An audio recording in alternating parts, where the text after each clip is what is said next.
This episode of the Restoration Today podcast is brought to you by DocuSketch, the quickest, easiest, and most accurate documentation tool for your restoration jobs.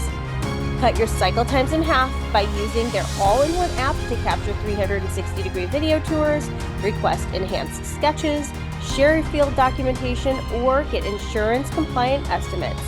DocuSketch is already used in more than 40,000 claims per month. To find out more, head to DocuSketch.com.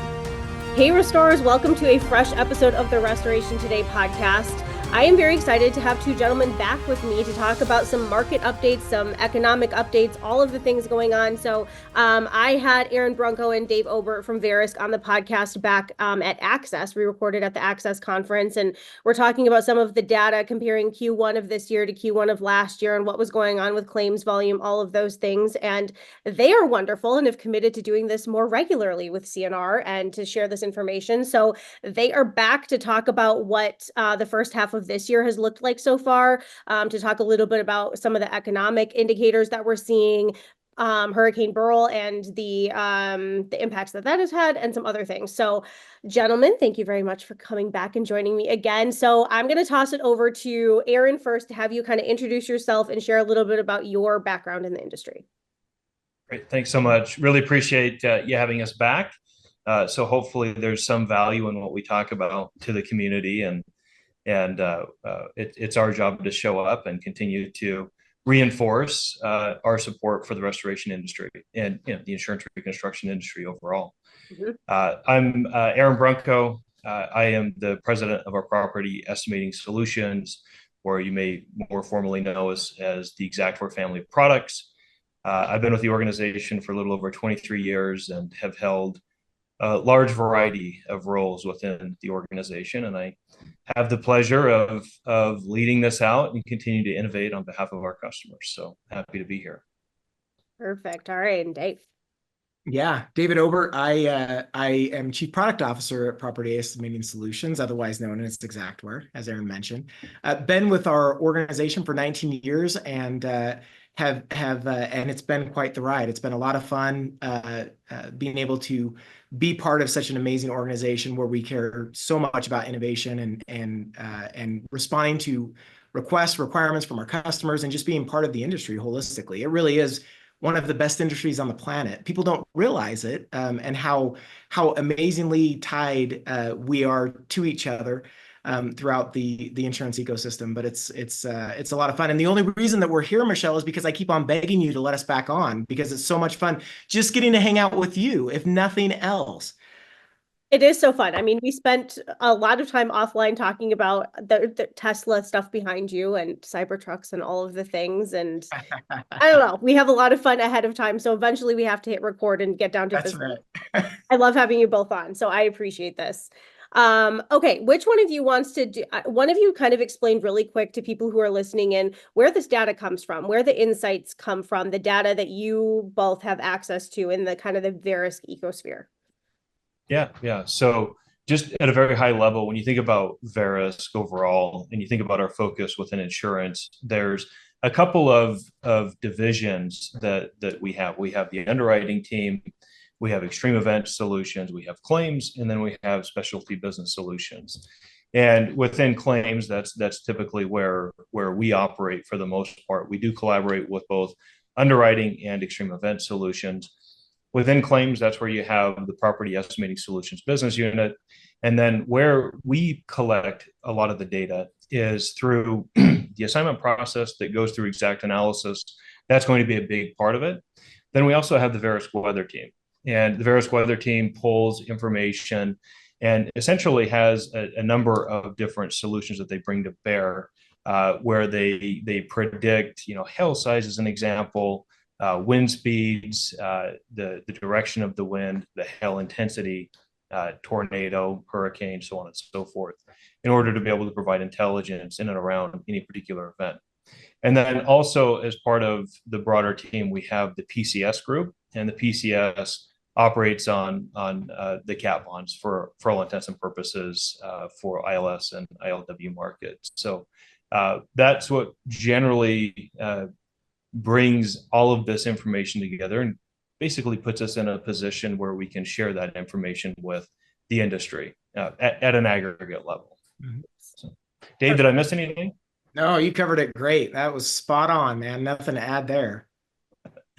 Perfect. All right. Okay. So, Aaron, kind of keeping with you here, then, give us kind of a comparison of what you're seeing from the first half of this year compared to maybe first half of 23 or years past. I know when we did our Q1 to Q1 comparison, claims were down about 22%, I think 22, 23% from this year compared to last year. So, are things looking better? What are we looking at? Yeah, so it depends upon which perils you focus on, right? If you focus on like water versus hail or anything that comes out of, let's call it severe convective storms, you're going to have some variation in that. If I kind of just high level take a step back and think about what happened early 2023, you had Hurricane Ian that rolled into 2023, right? And so you had claims that were still being worked on. And then at the same time, you had a lot of the large freeze claims that occurred in the Northeast.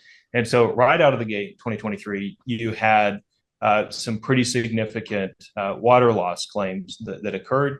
Then you had all of the convective storms that occurred early on. So when you get into like March, April, May, there were really some pretty significant events that occurred, all of which stack up, if you will, for a pretty incredible first half of 23.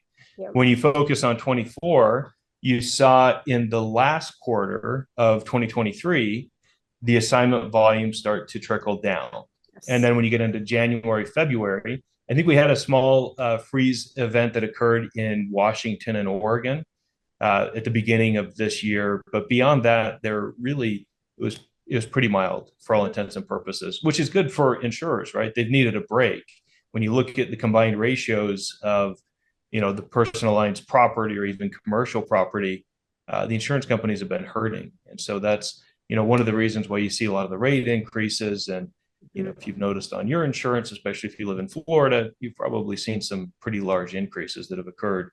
And that's just to try to, at least meet that appropriate combined ratio. However, I would say in May, we really saw a really big upturn in assignments. June has held that consistent with last year. And then July, we really saw a tremendous amount of assignments that came through the system and really quite a few hail events. I think one of the figures was anything that was impacted with severe hail of 1 inch or greater. I think it was a 16%. Does that sound right, Dave? Year over year increase from last year. So when you focus on certain perils, you really do see some of those pretty big increases. And when you think about it from that standpoint, I think it was a decrease of, what was it, 9% decrease in 1.5 and greater. Is that right? Or an 18% decrease in 2-inch plus hail. Yeah. And so you have some of that variation that occurs, which impacts the severity and whether you really have damages that occur.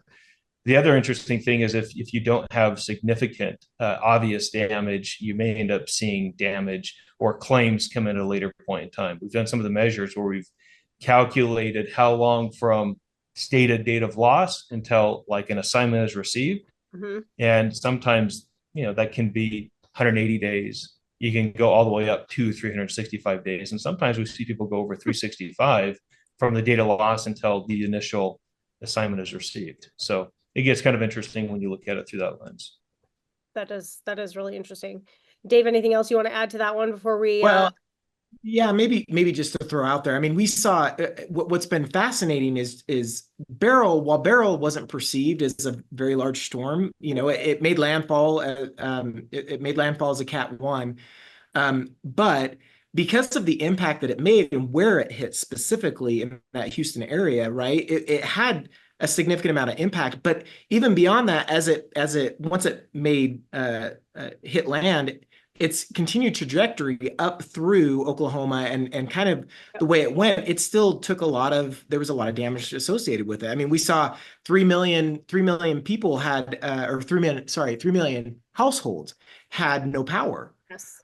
Which is incredible. I mean, that really hit Houston hard. And so a lot of people were impacted by it. There were a number of flood claims. There was a lot of that, but as it continued northward, it still did a lot of damage, surprisingly. And so if you think about what that would look like as a Cat 4 or Cat 5 hitting that same region, I mean, you think about that kind of impact, it would have been insane. Anyway, so I mean, maybe to add to what Aaron was saying, but we did see an 8% growth year over year in claims in June specifically compared to last year. And last year was not a little year either in June. It was a hefty year, but the fact that we exceeded it by 8%, that's pretty significant. Yeah. Yeah, it is. We had the remnants of Beryl up here in Michigan. In Metro Detroit, we had some flooding because the bands came like all the way up and through. And you would think like that far north, surely we're not going to get the impact, but we did all the way up in Michigan, and there were claim volumes up in Michigan. I know that there were. So yeah, they impact everywhere. Okay, Dave, let's toss it over to you to kind of talk about economic conditions and what you're seeing there. There's, lots of news reports and people talking about different things, but what are you seeing in the data? Yeah. I mean, that's a great question. And everybody's been feeling the impact of inflation for quite some time, I think. And as are the insurance carriers, as are many contractors, as are adjusters and IA firms, everybody's feeling a little bit of this squeeze from inflation. And like Aaron mentioned earlier, rates keep on going up. As a policyholder, I'm seeing my rates go up all the time. It's a tough period to be in insurance, no question. And a big factor of that, there's kind of two big factors for that. Number one is just general population growth, which I think is important to highlight. And maybe we'll even talk a little bit about Beryl with relation to that. But then you have inflation as part of that too. And as we talk about loss ratios, as we talk about just indemnity spend, insurance carriers are spending more money than they've ever spent. That's just the reality. And there's a couple reasons for that. Inflation is a big part of that. Everything is more expensive. We saw an insane amount of increase associated with 2020, 2021. I know many of the contractors listening in felt that pain during that time period. You think about lumber prices and things of that nature. Roofing prices went through the roof. That was an interesting statement. Anyway, but unintended, I guess. Anyway, but we saw significant increases in prices associated with both of those. And while some of that has cooled off and come down a little bit, the reality is it never really comes down. Once prices get up there, people like to hang on to those prices for a while, even if the cost actually decreases. And so, we're really good about raising prices and really slow about dropping them back down. But both of those factors are kind of important. As you think about Houston, and Houston getting impacted by Beryl. If you were to rewind back to 2000, 1999, even in the 80s, what was the population of that Houston area compared to what it is today? The Houston population has blown up. There's significant, all of Texas has blown up. There's been a lot of migration outside of California, outside of various states due to tech jobs being moved down into the Texas area. And so what that does is it increases the population. And this is a high risk area. There's no question. There's a lot of risk associated with living in the Houston area. It's been hit by hurricanes how many times in the last 10 years, right? And so we think about the impact and the damage that's caused in combination with inflation. It becomes fascinating, and you start really recognizing, oh man, I guess that's why the insurance carriers are really struggling right now. Something similar has happened to Florida, and we've seen insane amounts of growth in Florida, along the Panhandle, down on the Tampa side, as well as on the Miami side. There's just been a significant increase in population. What does that mean? When a storm happens, it impacts a larger swath of the population than it ever has before. And so as we see the frequency of some of these storms increase, as we see the population continue to increase, we see that spend continue to go up in these areas. And people love the beach. I love the beach. I'm in. That sounds amazing.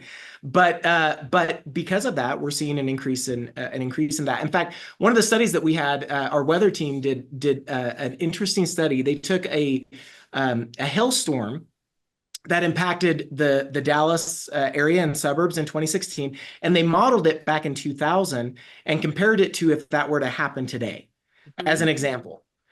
Based on that model, from 2000 to 2024, there would have been a 3x increase in spend associated with that same hailstorm. And that's just based on population growth and inflation. 3 times as expensive when compared. That's incredible numbers. I mean, you take that and you extrapolate that across the country, that's incredible. And we wonder why, you know, loss ratios are sitting where they're at, why there's just so much more spend associated with claims. There's your answer. It's pretty incredible. And one thing to clarify, and Dave, I know you didn't mean it this way. I think you said we're really slow to pull the prices back down. Oh, we report on prices. We report. We That's don't right. pull We don't pull any them. That's pricing. right. We do research reporting, and then we Thank you. publish what we find. That's So, right. Thank you for clarifying, Aaron. And when I meant we as in a society. Yes. We as in- I know that's what you meant, but some people may hear it differently, and No. so Thank you for the Worth clarifying. Yes, I definitely didn't mean we as in Verisk. thank you. The other thing I think might be worth mentioning, Dave, is we don't typically talk about this because we cross streams a little bit, but on the REO side, so real estate owned properties, we have a pretty good lead indicator that helps us understand maybe some of the consequences that come back into the claim side in terms of maybe some of the pressures that consumers are generally facing as it pertains to property. I don't know, maybe if well, first of all, do you agree with that statement? Yeah. If not, we can dismiss it and move on. But no, if there is a correlation, I think that's worth even kind of mentioning. There certainly is. And honestly, one of the highest, as it relates to non-economic events that occurs that we see as a lead indicator to Aaron's point with relation to defaults, we actually see a significant spike in defaults after a large storm event. A lot of people walk away from their houses because of, you know, just the amount that it's going to cost for them to repair those homes. So they'll either let it default on their own, they'll try and sell it, because they don't want to deal with it. We actually see an interesting spike, but generally, I mean, as we think about just the market holistically, and I mean this from a financial perspective, you know, rates are very high, and for me, when I bought my first house, these are still really low rates. However, most millennials are now, you know, and Gen Zers are into this whole concept of, man, we're getting into this world where rates are in the 6%. I've only known rates to be below 3%. This is insane. How does anybody afford anything? And I echo their concern.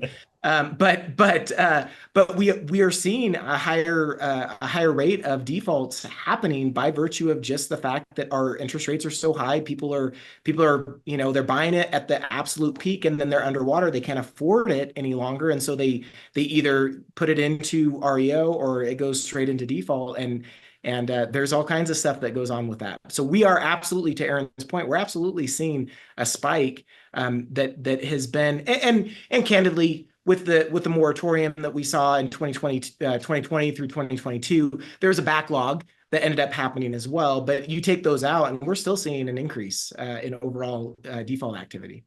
What was the joke? It was if you don't play your cards right, you know, get good grades, you know, in school or whatever, you're going to have to live in a van down by the river.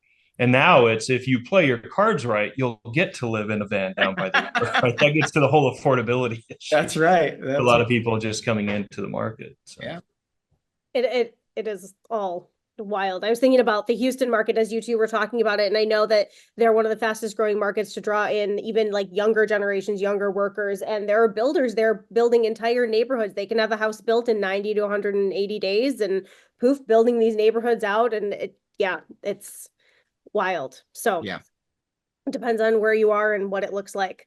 Okay, so any more on this kind of economic thing before we head into talking about Beryl? No, I don't know, unless you have anything else, Aaron. No, I think that covers it pretty well. Yeah, so, perfect. Nice.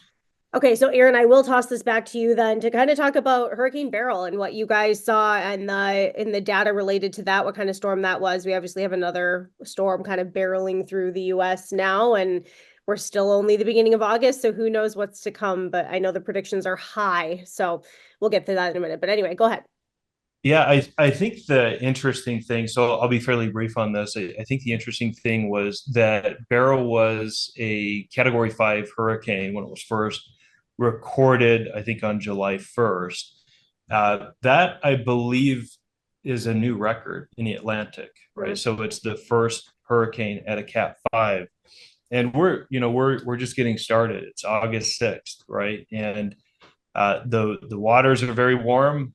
We just saw obviously a hurricane run through Florida, tropical storm, right? I think is what it was actually landed as. So I mean, it's going to be really interesting once we get through August and into September to see where things actually land. So the waters are very warm, and I know Dave will probably talk a little bit more about what we're going to expect based upon some of the research. But Dave talked about some of the power outages. We've seen a significant number of storms, and Michelle, even you talked about it in terms of some of the offshoots that went all the way up to Michigan. So it was really, a pretty big event in terms of how wide, spread it was. And you've seen other events that come through, and it's almost like bowling. It just depends upon where the ball is that knocks pins down or does a complete miss and doesn't create as much damage. So that's generally a gamble when you look at the number of events that come through.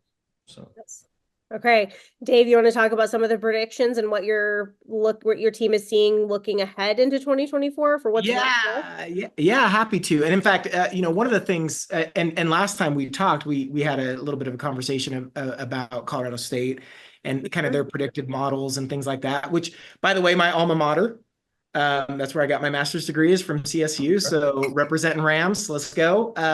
Anyway, but it's fascinating. Colorado State has actually updated their predictions for this year, and a lot of that was actually because of Beryl. Beryl, to Aaron's point, was super early. I mean, it was one of the earliest storms on record for a hurricane that developed. That's a testament to what we should be seeing this season. So they've actually increased their prediction up to 25 named storms this year, which is incredible. We're sitting at 3.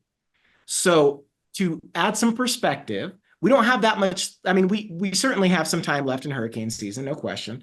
But that means that we need 22 more named storms in order to hit Colorado State's prediction. That's a lot of storms to happen in a pretty short period of time. We just had Debbie, right? Debbie hit the Panhandle, made landfall as a Cat 1, and they're expecting, they're predicting that it's going to pick up steam as it goes up the east side of the Atlantic, as it absorbs additional energy from just the warm water sitting outside the Atlantic. It could make landfall in South Carolina as a Cat 1. Again, it could gain enough power. It's sitting as a tropical storm right now, and it's dumping just absolute gobs of rain. We're seeing lots of flood damage, lots of flood claims coming in. But as it picks up steam off the East Coast, we could see it actually pick up some of that wind and see significantly more damage just from wind as opposed to just water. But it is definitely dumping. I mean, they're expecting 2 feet, 3 feet in some areas of water hitting in some of these locations off the eastern seaboard, which is just absolutely incredible. But that's a testament to how active we're expecting and we're expecting to see this season. If we still have 22 to hit, 22 named storms to actually hit. And now, again, like we talked about last time, a big part of this is where does it actually make landfall? We talked about Beryl making landfall in Houston. That was destructive because of the population. Conversely, Debbie makes landfall in kind of the Big Bend area. It's not a lot of population there. The alligators were probably angry, but everybody else was. I mean, there's a few out there, right? But there's not any large cities that they're hitting. It kind of dodged in between Tallahassee and Tampa, and kind of went up that angle, and so you're not going to see a huge amount of claim volume just because there's not the population there. But as it goes up the east, I think you're going to see a lot more as it hits some of those areas that are along the coast there. So it's pretty fascinating from that perspective. But I think as we look into the remainder of this year, I really do believe that we're going to have an active year. Again, what's important is where it makes landfall, how many claims we see based on landfall, and if it makes landfall. We can see a ton of named storms that just sit out there in the Atlantic, kind of out by Cuba and off the coast, and it's never going to actually create a lot of damage, right? You may get bands of that storm that hit the coast, but the reality is, in order for us to see that claim activity, it's got to actually make some landfall and hit different areas. So that said, a lot of this is going to be related to just the overall temperature of the ocean. And right now we're at record levels with La Nina playing a significant part in kind of that warming trend that we're seeing with the ocean. I was just talking to a buddy that was actually in the Big Bend area and was vacationing, missed the storm, but was vacationing out there. And he said it was like getting into bathwater. He said the Gulf is just absolutely insanely warm. He didn't know the temperature, but he said, man, it felt like 80, 85 degrees, it was just absolutely warm water. And with as hot as it's been, down in Florida area, he's like, that combined with the hot water, it was like I didn't even get any respite from the heat by jumping into the ocean. He was like, I felt like it was just jumping into my own sweat. It was incredible, and yeah, kind of gross, but that is a quote actually. And so I was like, thanks, TMI. But anyway, it really is. And I think we're going to see a lot more activity just by virtue of how warm the ocean is right now. So anyway, lots of interesting predictions there. It's going to be interesting to see how this all occurs. Like I said, Beryl with as early as it hit, man, it's shaping up to be an active season. Beryl set, I feel like, a lot of records as I was reading through all the news articles about it. It wasn't just one or two. It was like a list of records. And it's hard to fathom that we could have 22 more if we meet their predictions. And I know that they're pretty accurate in their predictions. So that's, hold on to your hats, I guess. Well, and the other thing is, while we're looking, in the Atlantic, what's going to happen in California as an example? Are there any areas that are going to be prone to wildfire? If you remember in 2020, we had the derecho that went through the Midwest, right? So, I mean, while we're focused in one area, we can always get kind of slapped in the back of the head with something else, some other, let's call it an anomaly that just continues to happen over and over again. So it'll be interesting to see how this year plays out and where the activity actually occurs. Yeah. Hard to predict. Oh, go ahead. Sorry. I was gonna say it's hard to predict. Yeah. And what's interesting too is that the back half, like Aaron said earlier, the back half of 2023 was actually relatively quiet compared to what we're expecting to see in 2024. While we had a quiet first half of the year, relatively so, we didn't see a lot of storm movement until May and into June and July. The back half of 23 cooled down relatively quickly. We certainly saw volumes start to decrease in September. In October, but I'm expecting us to actually see the opposite this year, where we've had a quiet first half of the year, but I think the second half is going to be, I think we're going to see a lot more activity. I really do. Mm-hmm. So do you think we'll see, people do a lot of sports betting? You think we'll see people start doing storm betting? That'd be an interesting one to get into. Put their money out there. Yeah. I mean, we might make it the whole way through the alphabet and then back again at this point. I know, right? We'll see. Yeah. Oh boy. Yeah. We might. So, all right. Well, gentlemen, thank you so much. Is there anything else that you want to add before we wrap it up? No, just appreciate you having us on, and we'll continue to bring interesting content for you. Should you invite us back? Always. You're always. That's right. I'm still, like I said, Michelle, I'm going to keep on knocking your door down always and forever. Great. I'm here for it. Well, thank you guys so much for the info and the chat. And I look forward to chatting with you again, maybe in a few months, and we can see how bad hurricane season and all these things are or not. Oh, yeah. Yeah. Sounds great. See Thanks how for right having us. Yeah. See how right we are. That's right. Yeah. Thanks. For more Restoration Today and the latest news, visit our website, cnrmagazine.com, and find the latest episodes of the Restoration Today podcast on your favorite podcasting platform.